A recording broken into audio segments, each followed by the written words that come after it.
Hello everyone, আশা করি সবাই ভালো আছেন। আমিও ভালো আছি। তো আজকে যে বিষয় নিয়ে কথা বলবো আপনারা তো টাইটেল দিয়ে বুঝতে পারতেছেন। তো ভিডিওটা শুরু করার আগে বলতে চাই, যারা এখন আমার ইউটিউব চ্যানেল সাবস্ক্রাইব করেন সাবস্ক্রাইব করে নেবেন, আর যারা আমার ফেসবুক পেজ এখনো ফলো করেন অবশ্যই ভিডিওটা ভালো লাগলে অবশ্যই আমার ফেসবুক পেজে ফলো করে রাখবেন।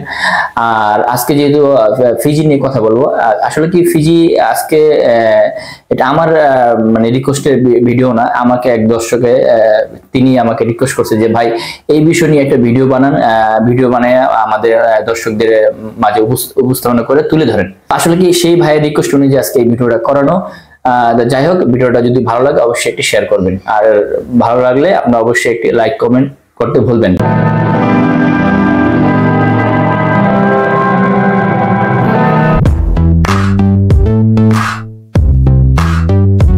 আসলে কি এই যে আজকে যে টপিক নিয়ে কথা বলবো, যেহেতু ফিজি নিয়ে কথা বলবো, তো যেই ভাই আমাকে রিকোয়েস্ট করছে তার আমি একটু তার পরিচয়টা দিয়ে দিই। সে ভাই আমার সবসময় আমার ইউটিউব চ্যানেল আমার ভিডিওগুলো দেখে, ফেসবুক পেজে আমার ভিডিওগুলো দেখে। তার সেই ভাইয়ের বাড়িটা হচ্ছে আপনার রাজশাহী চাপাই নবাবগঞ্জে তার হচ্ছে বাড়ি। তো তার রিকোয়েস্ট অনুযায়ী আমাকে সে অনেকগুলো প্রশ্ন জিজ্ঞেস করছে, বলতেছে যে ভাই আপনার এই প্রশ্নের একটা মানে প্রশ্ন নিয়ে একটা ভিডিও তৈরি করেন, যেন আমাদের বুঝতে মানে অনেক ইজি হয়, সুবিধা, মানে আমরা যেন সবকিছু বুঝতে পারি। তো যাই হোক, আমি একটু দেখবো তারপর আপনাদের বলবো। আসলে কি প্রথমত প্রশ্ন করছে ভাইয়েতে, ফিজিতে পুনরায় 3 বছর পর কি ভিসা রিনিউ করে দিবে?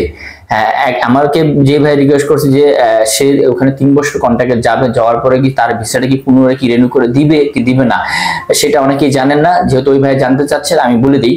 আসলে কি আপনি যে কোনো কোম্পানি ফিজিতে যান না কেন 3 বছর ওয়ার্ক পারমিট থাকে।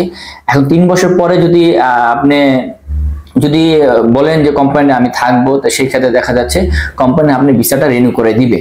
এখন ওই ভিসাটা রিনিউ করতে দেখা যাচ্ছে আপনি ইমিগ্রেশনের যে ফিটা আছে $665 মতন খরচ হয়, ফিজিয়ান ডলার। এই ফিটা কি আসলে কি কোম্পানি দেয় কি দেয় না এটা অনেকে জানেন না, তো এটা আমি বলে দিই। এটা কোম্পানির উপর নির্ভরশীল। যদি কোম্পানি বলে যে না আমরা করে দিব, তো সেই ক্ষেত্রে কোম্পানি করে দিবে। আর যদি কোম্পানি যদি করে না দেয়, তো সেই ক্ষেত্রে দেখা যাচ্ছে আপনি দিতে হবে।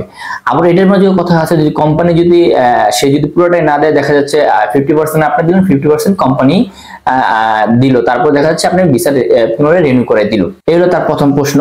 আর দ্বিতীয় প্রশ্ন হচ্ছে, আমি আমি আমি যে 3 বছর পর ছুটিতে আসবো, সেই ক্ষেত্রে কি বিমানের মানে টিকিট কোম্পানি থেকে বহন করবে? তো এটা হচ্ছে তার 2 নাম্বার প্রশ্ন। সেই ভাই আমাকে রিকোয়েস্ট করছে। আসলে কি আপনি যখন একটা কোম্পানির সাথে বাংলাদেশ থেকে যখন এগ্রিমেন্ট করে যাবেন, তো আসলে কি ওই এগ্রিমেন্টের ভিতরে সবকিছু লেখা থাকে আপনাকে কোম্পানি কি কি সুযোগ সুবিধা দিবে। এখন যদি আপনি 3 বছর পরে যদি দেশের ছুটিতে আসতে চান, সেক্ষেত্রে আপনি আসতে পারবেন, কোনো সমস্যা নেই। যদি কোম্পানি আপনার সাথে যদি এগ্রিমেন্টের সাথে যদি চুক্তিবদ্ধ, সে যদি কাগজ কলম যদি লেখা থাকে, সে যদি বলে যে 3 বছর পরে আমি ছুটির আসার একটা টিকিট দিব, দেখা যাচ্ছে আসার একটা টিকিট দিবে সে, তারপরে যাওয়ার টিকিটটা এটা আপনাকে কাটতে হবে। তো এটা কি করতে হয়, এটা দেখা যাচ্ছে কোম্পানির সাথে বসে আপনি এটা সমালোচনা করে তারপরে দেখা যাচ্ছে এটা আপনার টিকিট কাটতে হবে। এখন অনেক কোম্পানি আছে দেয়, অনেক কোম্পানি আছে দেয় না, কিন্তু বেশিরভাগ কোম্পানি ফিজিতে দেয়। তো দেখা যাচ্ছে আপনি আসারটা দিবে, কিন্তু যাওয়ারটা আপনাকে কাটতে হবে। তো সেই সাথে কোম্পানির সাথে মিলে একসাথে টিকিটটা কাটতে হবে আসা যাওয়ার। এই হলো তার 2 নাম্বার প্রশ্ন। সে 3 নাম্বার প্রশ্নটা কি করছে আমরা এটা একটু দেখে নিই। তো সে 3 নাম্বার প্রশ্ন করছে, প্রতি মাসে যে 4 দিন ছুটি থাকে, সেক্ষেত্রে কি 4 দিনের বেতন পাওয়া যায়?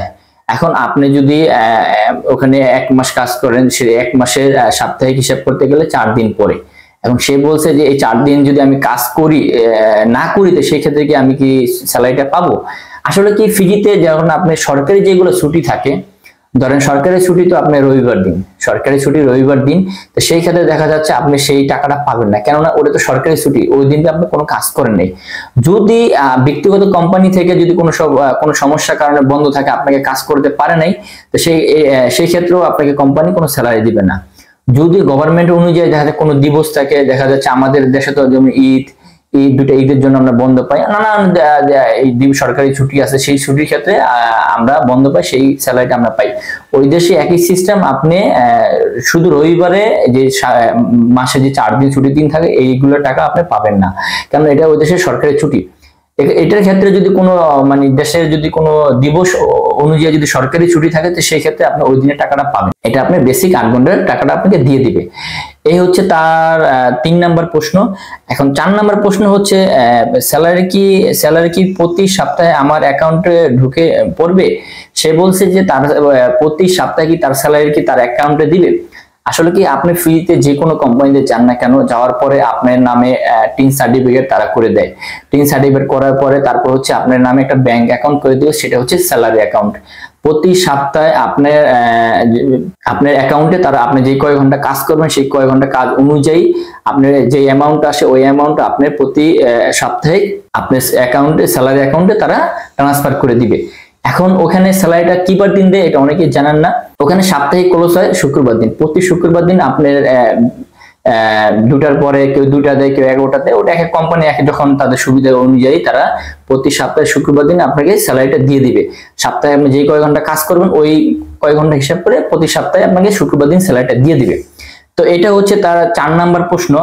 5 নাম্বার প্রশ্ন সে রিকোয়েস্ট করছে সর্বনিম্ন কত মাস সময় লাগে ফিজি যেতে। এখন কথা হচ্ছে ফিজি যেতে কতদিন সময় লাগে। অনেকেই এজেন্সিটা দেখি বলে যে ভাই 15 দিনে, 1 মাসে, 2 মাসে ফিজিতে যাওয়া যায়। এখন এই ভাই রিকোয়েস্ট করছে সর্বনিম্ন কত মাস সময় লাগে ফিজিতে যেতে।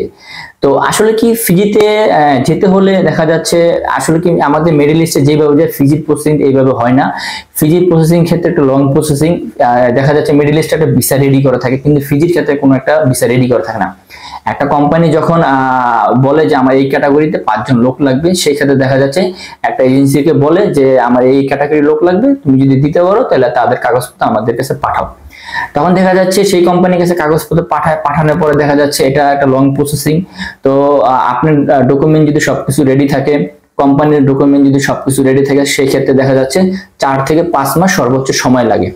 এটা সর্বনিম্ন সময় 4 থেকে 5 মাস সর্বনিম্ন সময়। অনেক ক্ষেত্রে দেখা যাচ্ছে 7 মাস, 8 মাস, 1 বছরও লাগে। কেন লাগে? দেখা যাচ্ছে আপনি এখানে কাগজপত্র অনেকগুলো আছে, রেডি করা থাকে না। আপনি যদি কাগজপত্র রেডি করা থাকে সেই ক্ষেত্রে আপনি যে কোম্পানিতে যাবেন সেই কোম্পানিরও কোনো কাগজপত্র রেডি করা থাকে না, সেই ক্ষেত্রে দেখা যাচ্ছে অনেক সময় লাগে। দেখা যাচ্ছে এক একটা কাগজ আনতে 15 দিন, 1 মাস সময় লাগে। সেই ক্ষেত্রে দেখা যাচ্ছে কোনো ক্ষেত্রে 1 বছর, 8 মাস, 9 মাস সময় লাগে। কিন্তু সর্বনিম্ন হচ্ছে আপনি 4 থেকে 5 মাস সময় লাগে। এটা হচ্ছে তার 5 নাম্বার প্রশ্ন। 6 নাম্বার প্রশ্ন হচ্ছে সে বলছে সুপার শপে গেলে ওভারটাইম কি পাওয়া যায়। এখন সে বলছে সুপার শপে গেলে কি আমরা কি ওভারটাইম করতে পারবো।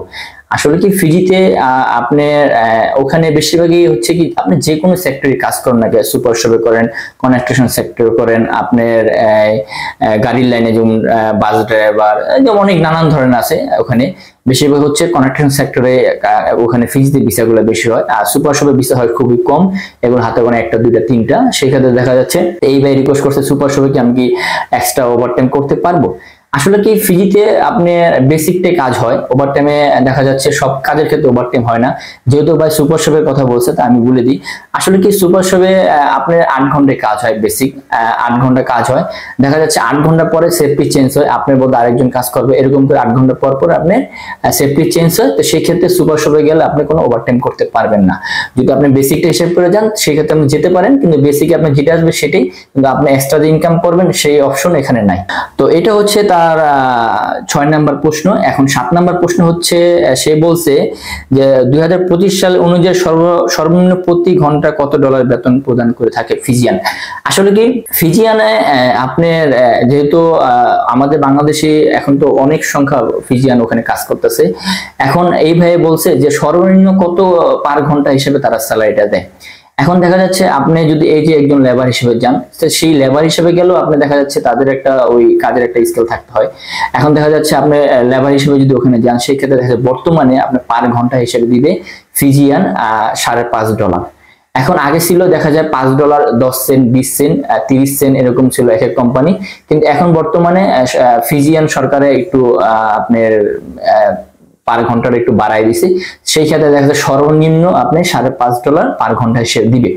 এখন এটা হচ্ছে হাইও আছে, হাই বলতে আপনি দেখা যায় কোন স্কিল আপনি যাচ্ছেন ওই স্কিল অনুযায়ী ওখানে বেতনটা ওরা নির্ধারিত করে। আমি আপনাদের এটা বলে দিই, ফিজিতে যে কোনো কোম্পানি, ফিজিয়ান কোম্পানি যেগুলো আছে তারা যদি বাংলাদেশে ওয়ার্কার নেয় সেক্ষেত্রে তাদের ইমিগ্রেশন থেকে পারমিশন নিতে হয়। কেননা দেখা যায় কি কি স্কিলের লোক লাগবে, ইমিগ্রেশনের কাছে একটা ছাড়পত্র নিতে হয়। ওই ছাড়পত্র ওখানে লেখা থাকে তার কত কোন কোন ক্যাটাগরিতে সে লোক নিবে, ওই ক্যাটাগরি ইমিগ্রেশন তারা একটা নির্ধারিত স্যালারি নির্ধারিত করে দেয়। তো সর্বনিম্ন হচ্ছে $5.5 ফিজিয়ান ডলার। অনেক কোম্পানি আছে দেখা যাচ্ছে $5, 10 সেন্ট, 20 সেন্ট, 30 সেন্ট দেয়, কিন্তু এটা অনেক কোম্পানি আর নিজেরাই ইচ্ছাকৃত কম দেয়, কিন্তু সর্বনিম্ন হচ্ছে $5.5। তো এটা হচ্ছে ভাইয়ের 7 নাম্বার প্রশ্ন। এখন আমরা 8 নাম্বার প্রশ্নতে যাই। ওই ভাইয়া রিকোয়েস্ট করছে, হঠাৎ অসুস্থ হয়ে গেলে আমার চিকিৎসা বাবদ কোম্পানি কি খরচ বহন করবে? এখন দেখা যাচ্ছে কোম্পানির সাথে আপনার একটা চুক্তিবদ্ধ থাকে যে আপনাকে মেডিকেলে যত চিকিৎসা আছে এগুলো আপনাকে কোম্পানি দিবে।